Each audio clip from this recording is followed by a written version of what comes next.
Welcome to Knock Talk. I'm your host, William Hall, broadcasting live from Kingsland, Texas, USA, with another episode of Debunking Missionary Claims. Tonight with Rabbi Moshe Shulman. Welcome back, sir.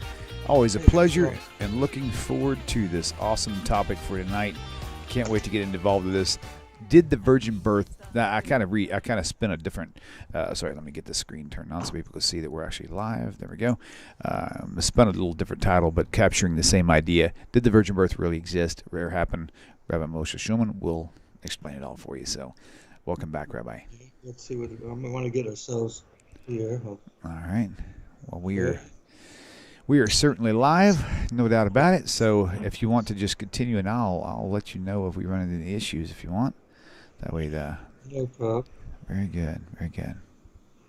Okay. All right. Well, if I want to see myself, I can actually look on YouTube. Yes, sir. Yes, sir. Looks like indeed. We are good. Hey, Adabay, how are you? Good to see you out there, Reb Moshe. I was like, hey, I'm tired side, but Ahova, that's good to see you out there. Also, very nice. It's been a while. What we're doing here is we're continuing. I'd already gone through all of the stuff in detail about the virgin birth before. It's out there on YouTube, obviously.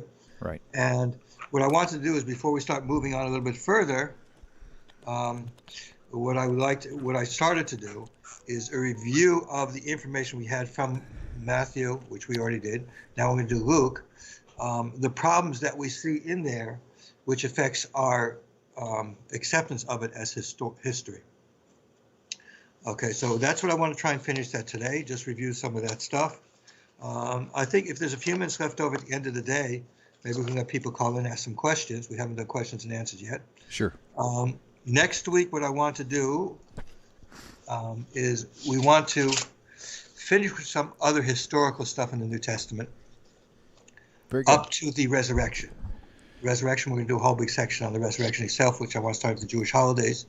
What we would do next week is trying to figure out when can we date the ministry of Jesus and John. And then we're going to go through some other things in the New Testament, stories and things that appear in the New Testament, which sort of lead us to believe that they're not being historically accurate. Very good. All right. Well, a quick shout out. Matthew Sides, good to see you out there. Shadman, welcome back. Larry Beck, my brother. Missed you in Houston, but we'll get together again soon. And Vicky Moshe, it's good to see you there as well. And Adabay for sure. You guys, thank you for joining us tonight. Rabbi, take it away. Yep, I see some people. Okay, so anyways, I just want you to know is after that, what we're going to do is I want to do something on Isaiah 53, just to break for a little bit, to discuss Isaiah 53 from the biblical point of view, not all the other stuff that we have to do with it, but just strictly from the biblical point of view. What does it actually say there? Interesting enough, most people have no clue what really is going on there. As will become obvious after I finish, obviously. But so we'll go in my usual meticulous way of dealing with these things. Probably take 3 months, not that long. It probably won't take more than a few weeks to do all that. And then after that, I think I might want to take some questions for a couple of weeks, and then we'll start with the resurrection itself. We're going to approach the resurrection in two ways. Number one, we're going to approach the resurrection from purely an historical sense as to whether we can believe the New Testament as history about the events. The events really occur as they claim it did. We'll deal with that meticulously. And then after that, we're going to do something else, which is we're going to approach it from a modern apologetic that's very common.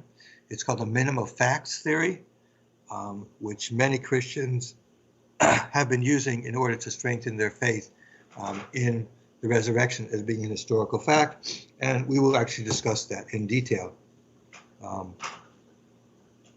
So that's what's going on in the future. After that, we'll have to see. I have to decide which direction I want to go after that.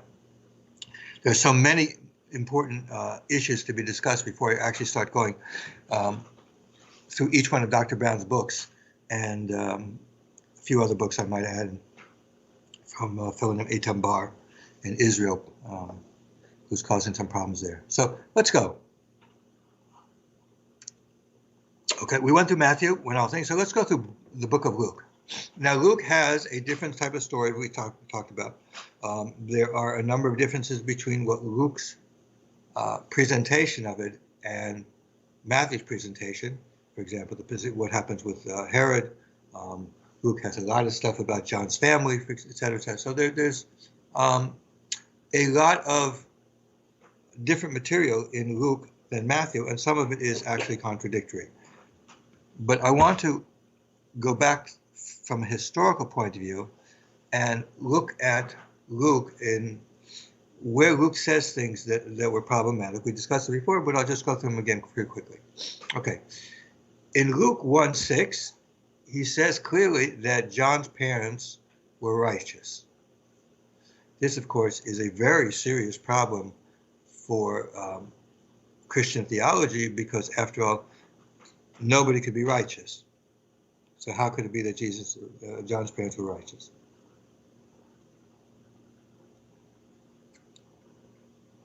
Now, chapter 1:9, it talks about how they were drawing lots for the daily incense. That actually happens to be something that's rabbinic in nature. It's not in the biblical text. You can look through the biblical text. You find out there's absolutely no place where they do that. That's absolutely a rabbinic innovation. Rabbinic meaning in the Second Temple period of time like that. So here we see that the New Testament actually is affirming things that we know from rabbinic literature, which is always interesting to find. When we get to verse 21, we start having all kinds of problems. Why? Because Luke there talks about daily incense, and he really messes things up, showing a lack of knowledge over what actually occurs. So if we look there at the beginning of Luke 1:21, let me read again what it says there.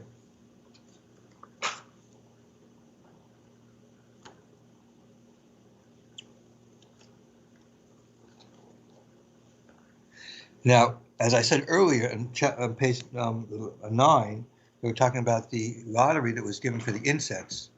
That was the daily incense was bought. But here it says in verse 21, meanwhile people were waiting for Zechariah and wondering at his delay in the sanctuary. In the sanctuary would have to mean the Holy of Holies, because that's the only place where they couldn't see somebody.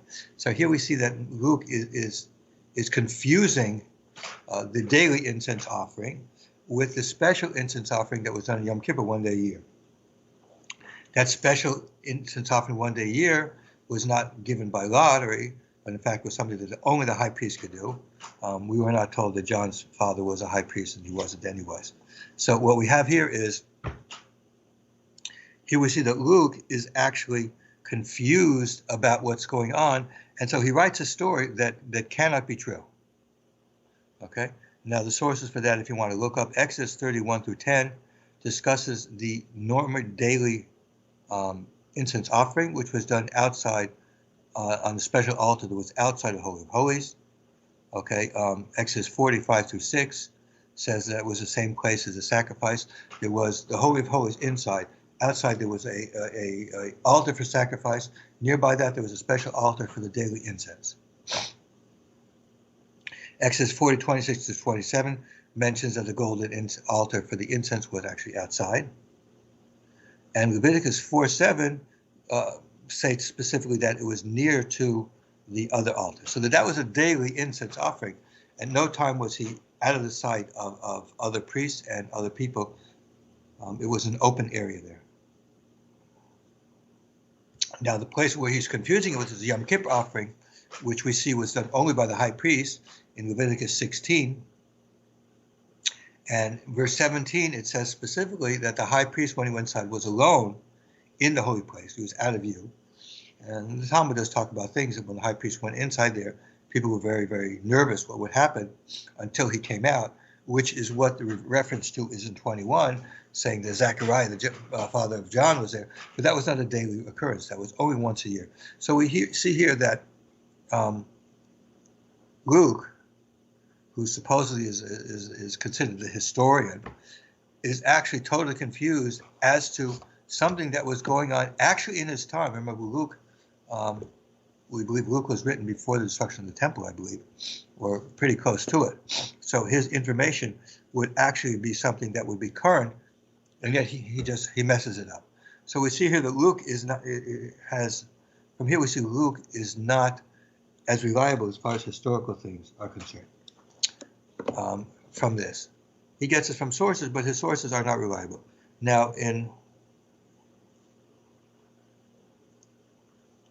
verse 32 to 33 is very interesting.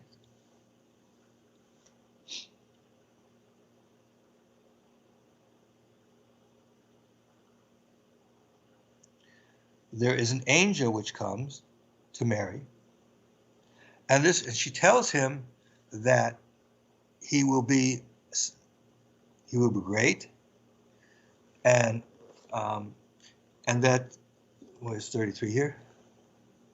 He will reign over the house of Jacob forever, and of his kingdom with no end. So he's supposed to be king of the Jewish people, something obviously did not happen. And also what it says in 32, it says that he will sit on the throne of his ancestor David. But what it doesn't say is more important than what it does say. What it doesn't say is that he would die for the sins of the world, which would seem to me to be quite important to mention. It mentions all kinds of other things. He'd be called the Son of God and other things. He'd be sitting on the throne. But in no place she isn't told that he would save her the sins of all the people. We see a similar thing when Zacharias has his prayer in verses 69 to 77. What do we see there?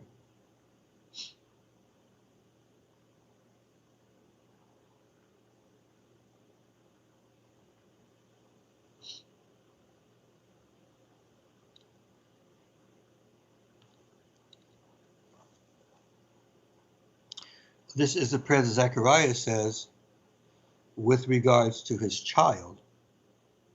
And interesting enough, there's a few things that we see here. First of all, it says that a mighty Savior will be raised. Now, what is this mighty Savior going to do?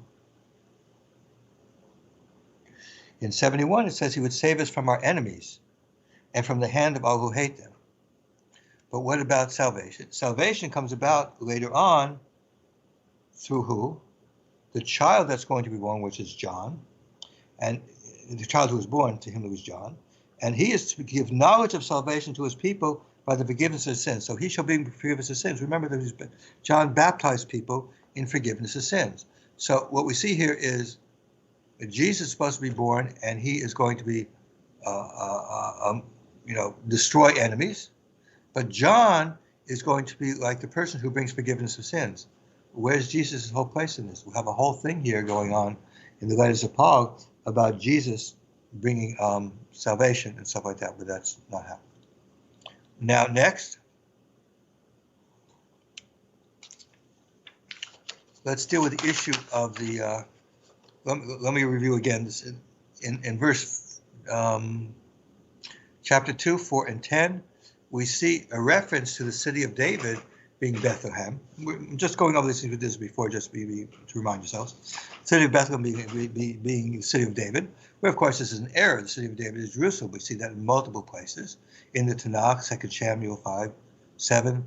We see that throughout the books of Kings and Chronicles, Nehemiah 3:15, 12:37, and Isaiah 22:9. All of these places explicitly state that the city of David was in fact Jerusalem. But today there's a specific area in Jerusalem. It's called Ir-Dova, the city of David, because David's city was actually Jerusalem and not Bethlehem. But unfortunately, as we see in Luke 2:11, it's misnamed, Bethlehem is misnamed as the city of David, which is actually incorrect. Now, historically, we know something. The last Davidic residence in Bethlehem was actually the very beginning of David's kingship. He was born there, he lived there, but he started serving as king first in Hebron and then in Jerusalem, but he never really was the king over people there. Okay. I'm going to go back and give the issues about the census in a minute, but let me just go through these again. I'm going to, if you want, there was a whole lecture series, a whole bunch of lectures I did in depth in all of these things. I just want to go through them very shortly because we want to make the point here clearly that as far as the virgin's birth is concerned, neither Matthew nor Luke, as we're seeing here now, can be relied upon as real historical record. Okay, it is just not historical. So let's go another. In verse 18, we see something interesting here. Chapter 2, verse 18, where it says,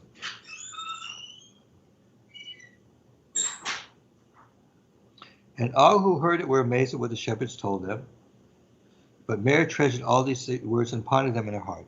Why would it be so wonderful, or why should it be something that Mary has to think about, when after all, in Matthew, Joseph was given a prophecy, and in Luke, Mary was told about Jesus.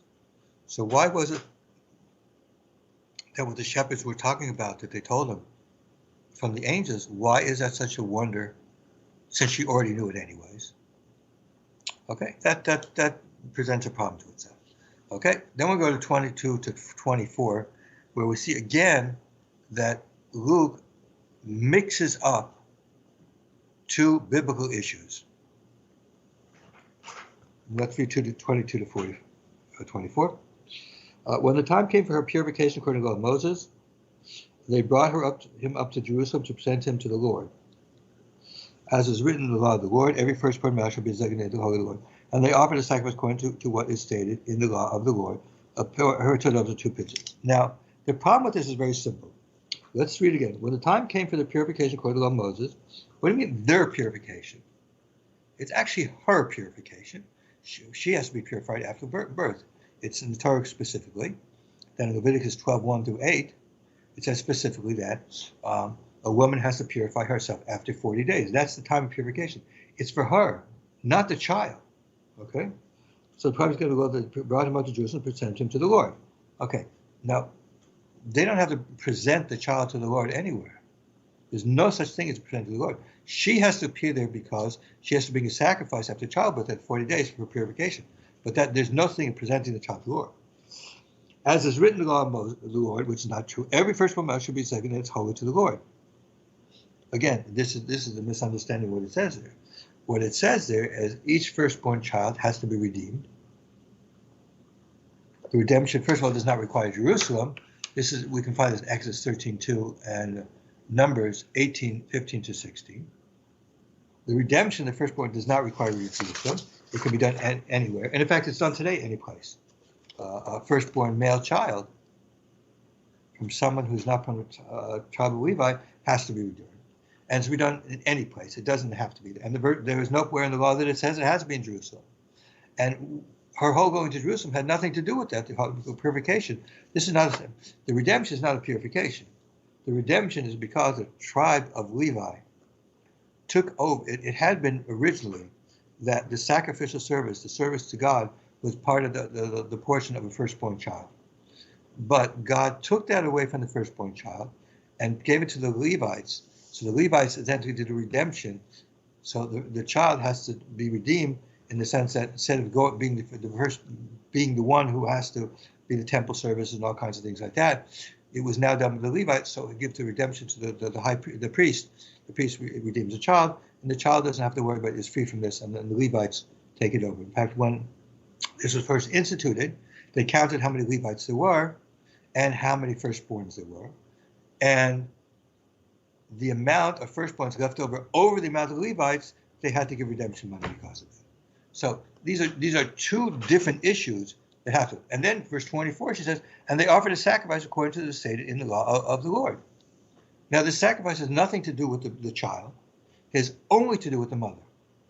So in here we see that Luke is totally confusing these things. Now, most people, of course, believe that Luke was a non-Jew, and I think these confusions here is a clear indication, especially this one, more than the temple sacrifice, because Luke could have been somebody who never lived in Palestine, in Judea at the time, so he might not have known about sacrifice. But the redemption of the firstborn, he would certainly know, and the sacrifice that applied for women, he would certainly have known. So, no matter what, if he was Jewish, but since he didn't know it, excuse me. But since he didn't know about it, it clearly indicates that, in fact, he was not Jewish. Okay, so again, there's some confusion here. It says that it was pigeons. In fact, it was doves, but that's a minor point. We need not play with that. Another interesting is in verse 33. It says, "And the child's father and mother were amazed at what was being said about him." Luke says specifically that he was a father. Joseph was a father and mother, father and mother. Also interesting. Verse 37 says that somebody, Anna, was in the temple. She never left the temple but worshipped there by fasting and praying night and day. Nobody was allowed to be in the temple the whole time like that. There were times the doors were closed, and it's not possible for a person to be there because people during their natural lives, she wouldn't be able to eat. She'd have to leave the temple in order to eat. She's not allowed to eat there. Was she going to starve to death? I mean, she could fast a certain amount of time, so she'll have to leave in the evening. So, because she would not be allowed to eat there. So again, that is an incorrect statement.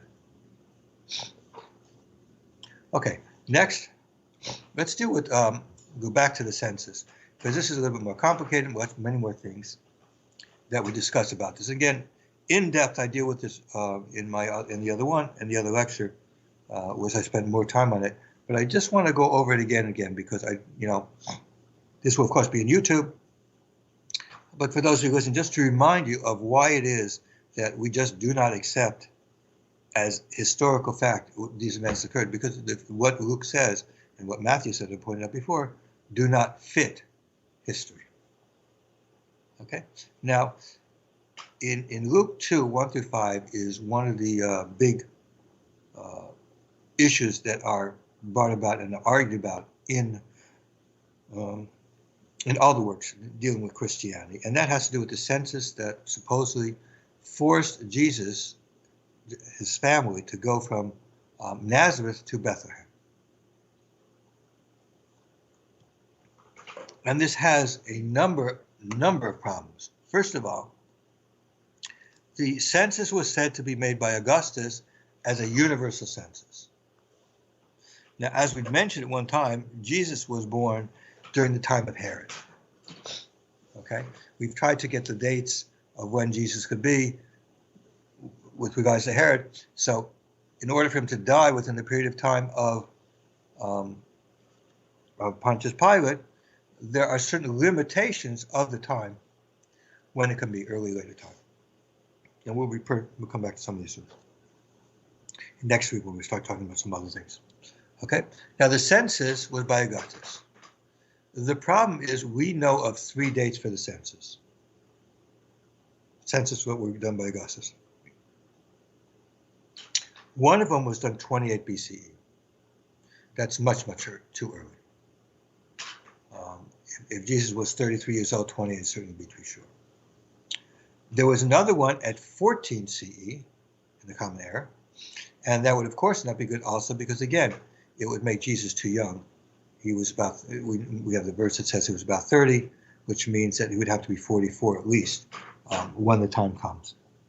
So those are problems. Now, 8 BCE is getting you a little closer. If we say Jesus died at the age of 30, that would put it 8 BCE is, let's see, 8 BCE to make to 30 is 23. It's also a little bit of a problem. It comes out to be 23. 8 plus 20. No, excuse me, 23. I have to try and figure that. 1 second. Okay. Anyways, it gets closer to the time.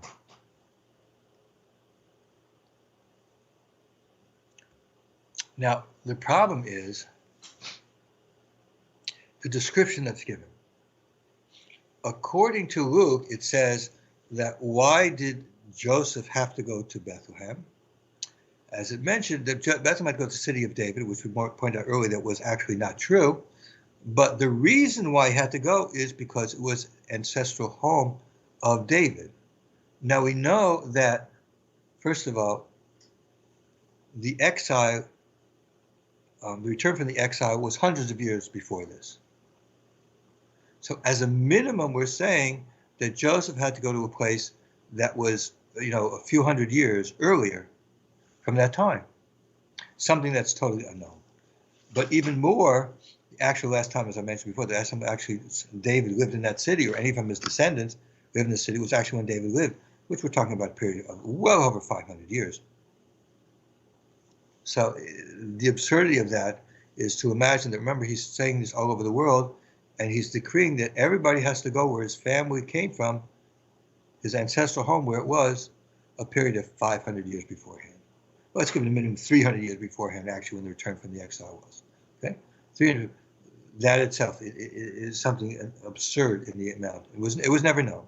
Now we do know, of course, that it was not uncommon that when you had the census, you had to go back to the city where you came from. I mean, we in America also, you have a census here. Your census fill it out where you live. You don't fill out your census in if you live in New York, you don't fill out your census in Chicago. You fill out your census in New York. So that's a normal thing. But a census which says you have to fill out your census hundreds of years earlier never occurred. So it's another problem with that.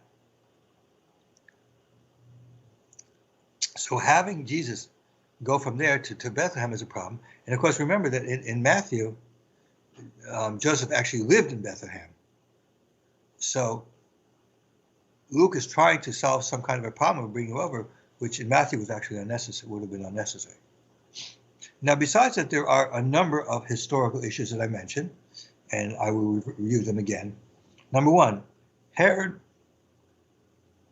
was a client king. Now, a client king, the Roman government, when it had, people around it, it was basically interested in making money. So, for example, Pontius Pilate, when he was had his job in Judea, his job was basically to assure two things. Number one, the flow of money continued. They got money out of there. Extortion, basically, taxes and stuff like that. Extorting money from the people. And number two, that the land should have peace. A client king, like Herod, had to have allegiance to Rome, supported its wars. Of course, his kingdom had to keep his kingdom. He had to see to it that his kingdom was well run, obviously. Herod's son, Archelaus, was thrown out actually because of that. And the Romans actually got involved in an argument that brought him into there. So that was it. And besides that, he had to pay tribute to Rome. Rome had to have money. Rome didn't tax individuals in Herod's kingdom. Herod had his tribute, his tax that he had to pay, and he raised it any way he wanted. No census was needed there. But what's important is in this to consider is, let's assume for a second that somehow that 8 BCE census pushed a bit later into Herod's, Herod's rule. So it comes down to, closer to the time of 4 BCE, which puts the dates more into what is traditionally accepted. There's no evidence of that. Still, let's say it does that. There's still another problem. And the problem is very simple. We know of another census that took place in CE 6 when Herod's son Archelaus was deposed by Rome and the land was taken over.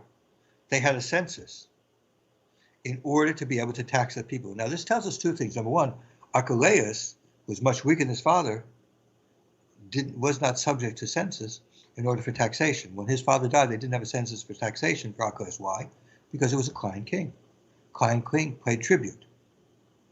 His father never paid taxes that way. His father paid a tribute to Rome. Same thing with Archelaus. But when he was deposed and Judea became under direct rule, it required a census to know, okay, how many people were there so we can figure out how much money we're supposed to extort from the people there. Tax. Sorry. Taxation and extortion is very close together. So they had a census. So what happened when they had a census? There was a revolt.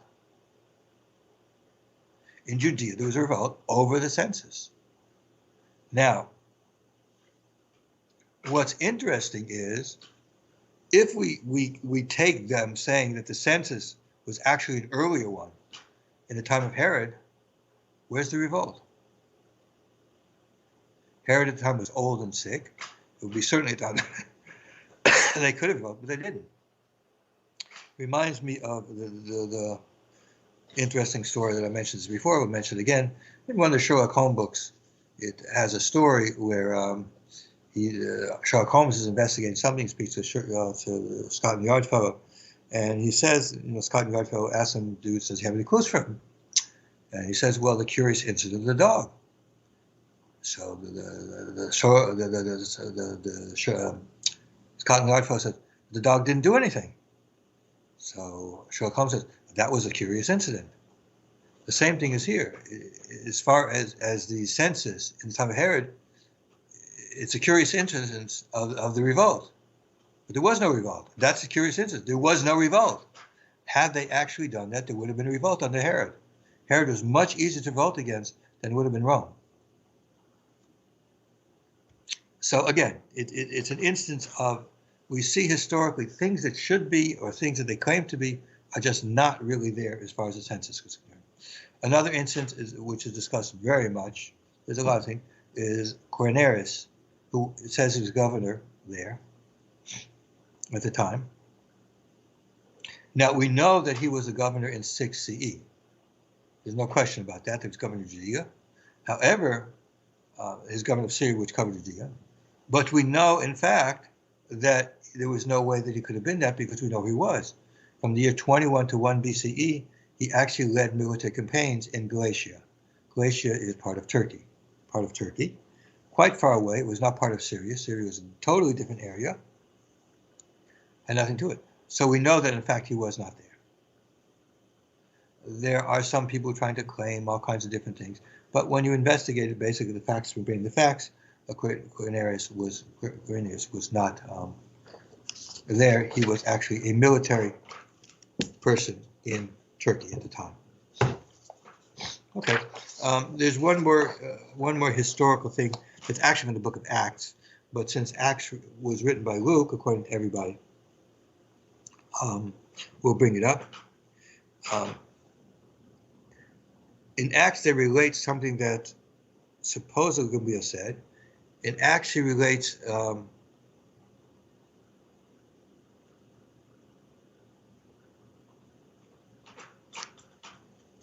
that there was a revolt from Thaddeus, and also afterwards the revolt of Judas the Galilean, in that order.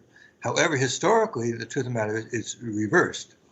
Thaddeus was in the time of Fadus, who was later than Judas, who was in the time of the census in 6 CE. So Judas's revolt, Judas the Galilean, was the revolt that occurred in the time of the census. And Theodus was actually much later time, in the time of Fadus. But they have it actually reversed. In fact, Fadus was the procurator from 44 to 46 CE, which is after the events of Acts 5, by the way.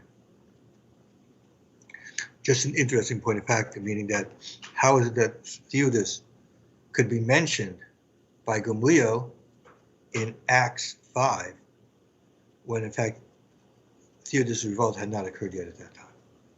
Okay, just leave me at that. So again,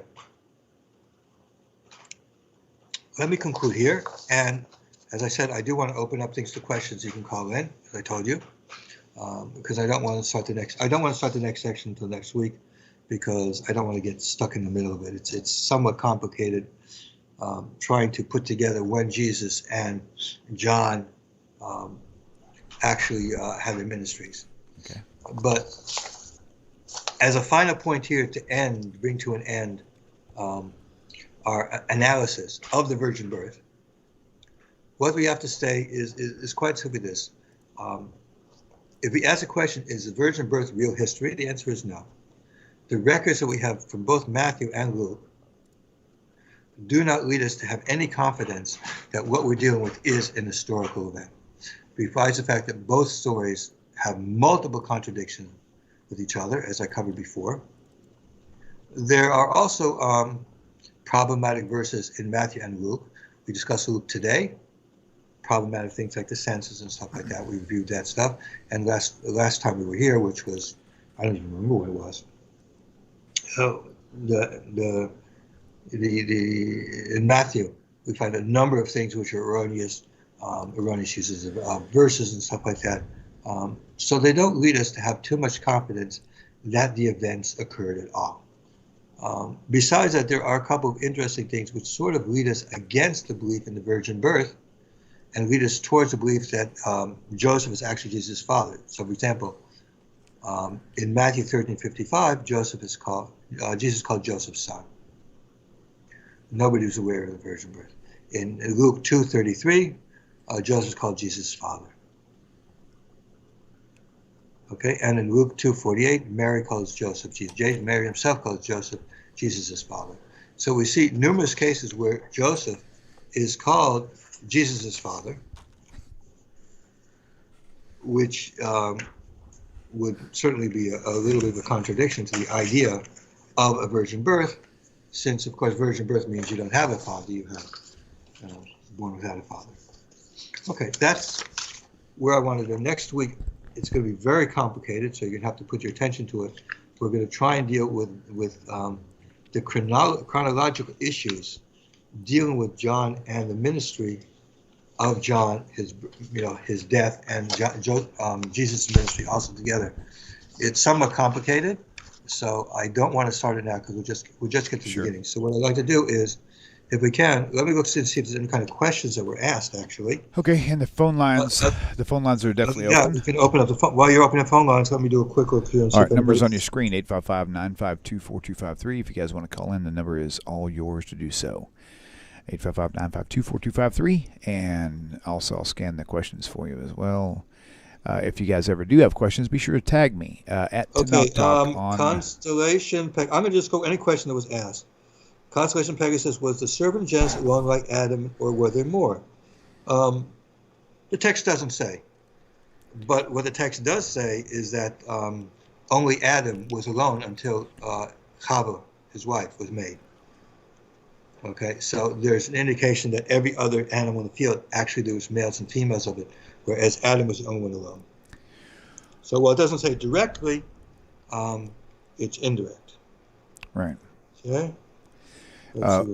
Along the same line, Constellation Pegasus comment, I don't get it. Rabbi Tovia Singer says the serpent was a real walking and talking animal that could reason with Adam, and he did bring out the point that snakes now, even serpents, they actually have, if you put them under the microscope, they actually have like appendages where legs and arms would have been, but they're not there. So there's actually scientific proof to actually prove that. So, which is really interesting. So well, interesting. I'm not aware of it. To me, it's interesting only because if you're saying that it means Satan, I was not aware that Satan crawled along his belly. It doesn't really fit the pictures. Well, my understanding was the serpent was just the serpent. It wasn't Satan. Okay, let's see what else we got here. It's someone makes a reference. It's in head from I don't know what that is. I really have to look it up.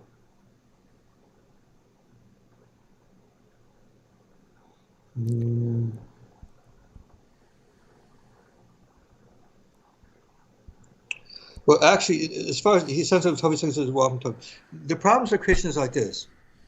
If it's allegorical, let's say you either have to say that the story is real or it's allegorical. In order to have original sin, it has to be a real story. So Christians have to confirm that it's a real story. If it's a real story, then it's a real serpent. You can't have it both ways. Mm-hmm. Andrea, hello. Katie Burris, good to see all y'all. Janice Hart, welcome back. Jonathan, Three Wolves Down. Giving you guys a shout out just so you know that you're not alone out there. Nachash is actually the translation of snake, I'm sorry to say. Someone's trying to say Nachash doesn't mean snake. When the serpents in the desert started biting the people, they made a thing called Nachash Nechoshes. Nachash and Nechoshes is bronze, and Nachash means snakes, and it was a bronze snake which existed until the time of Hezekiah. So Nachash does mean a snake or serpent. Okay. Serpent is basically. Constellation again once says, okay, so it's true Hashem punished an entire species because of one. Ideally, Rabbi, you want to take that? I understand the concern regarding the serpent and also regarding humanity. With Adam Adam and all, species after Adam had their, I guess you want to say, their working of the field, and all the women had to suffer childbirth. So it's not like that was a strange thing, Constellation Pegasus. But what's your thought on that? The question is a very interesting question. I've never seen anybody discuss it. Your question about Adam and Chava, remember, is we are all descendants of Adam and Chava. Right. So the question is, are there all the snakes that are? I mean, one simple answer to be is it only applied to the snakes who were descended from this particular snake. After all, it says there that the snake's descendants and your descendants are going to be enemies. Okay, it doesn't say all the snakes will be your enemies. This particular snake's descendants. Right. If you look there in Genesis. So it does not necessarily mean there may have been snakes that we don't have any, that actually, or animals that would have been like that actually we don't have them anymore. I mean, constantly species are going out of existence. We all, I don't know if you all know that, but they're constantly going. There may have been something that was there that does not exist anymore, other than a specific descendant. So we don't really know. The text doesn't discuss it. I have no tradition about that anywhere. It has to be put into the classification of some of those things that we don't really know the answer what it is. Okay. Very good. We know specifically that this particular snake there, his descendants and descendants of Chava aren't going to love each other. And we, of course, know today that there seems to be a natural aversion to snakes. I actually heard somebody say that, not in reference to this itself, but in general, that people have natural aversions and fears of snakes. So it seems to be something universal. But in any case, we don't know if there were other snakes or whether the curse involved all of the other species of snakes. We know it involved this snake and this snake's descendants. Just like, for example, with Adam and Chava, it referred to their descendants inheriting from what they did. Interesting point, for sure. All right, guys. I'm not seeing any phone calls, but if you guys... Christians aren't used to, I don't think, is the concept that if the Torah doesn't tell us what it is, it's probably not important enough to know. Yeah, true. Very good point. Very good point. Okay, let me just keep going through here. I see a couple of interesting things. Okay.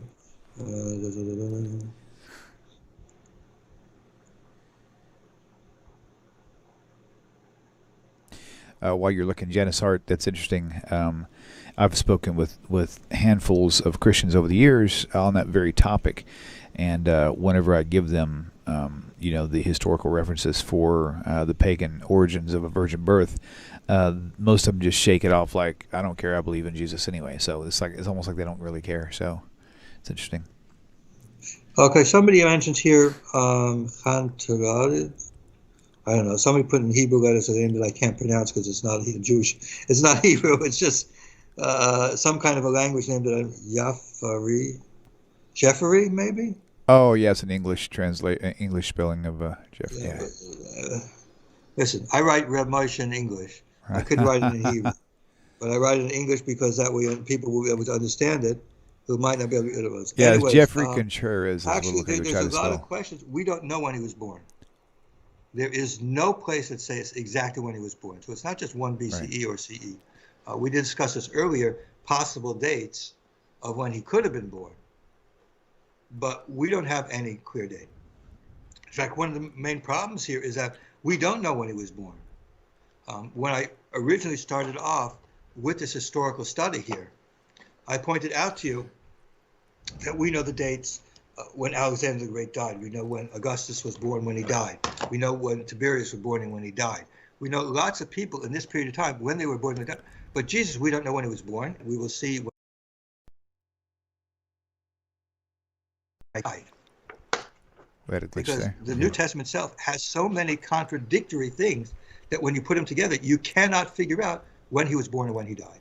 And that's really one of the points I'm saying here. When you're trying to deal with history, I mean, it's like talking about the Napoleonic Wars, and you say, well, maybe they started, 1802, maybe 1804. That does not give you very much help as far as history is concerned. And especially when trying to deal with somebody who historically, there's really no historical record about him outside of the New Testament, it makes it very difficult because we don't have evidence from the New Testament that leads us to feel that we know historically what's going on. And that's really the point here. Gavriel is actually, one second, Gavriel I think is mentioned in the Torah. I think in Daniel, if I remember correctly. I could look it up, but I believe he is mentioned.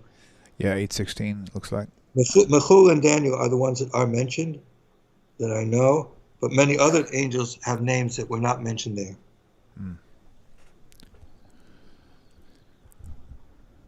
All right.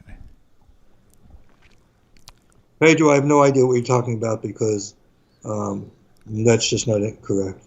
Period. Okay, next. Wait. What did you read, and what are you disagreeing with? Pedro is talking about Josephus actually misstated the census. That's not really true. The census was made. The census was associated with the death, with the deposition of Archelaus, which was in 6 AD. Period. There was no revolt before then. There was no revolt in 4 BC. Okay, that'll work.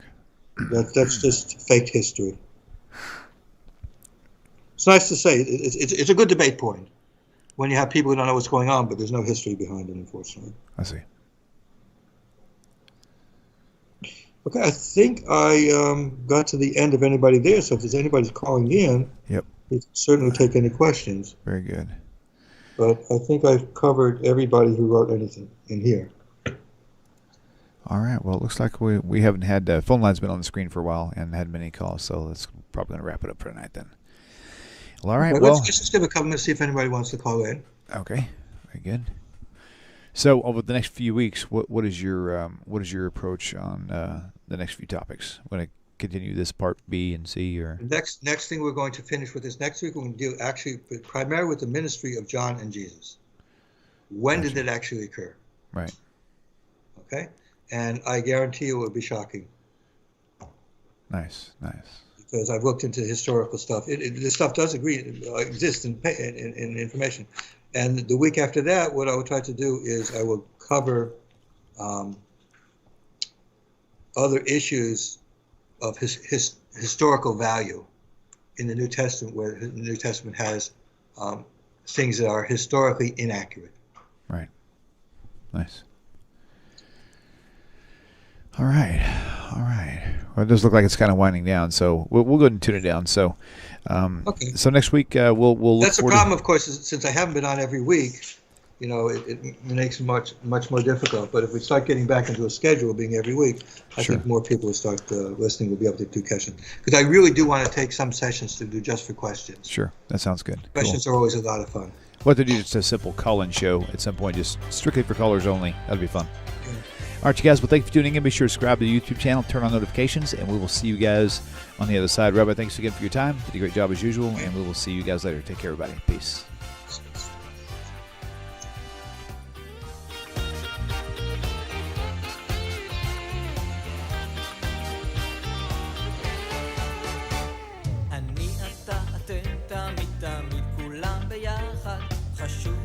חשוב והכרחי להיות ביחד. איפוק זו העוצמה, ויתור זו הגדולה, השאיפה והכמיהה. אני אתה אתם תמיד כולם ביחד. חשוב מכל חשוב והכרחי להיות ביחד.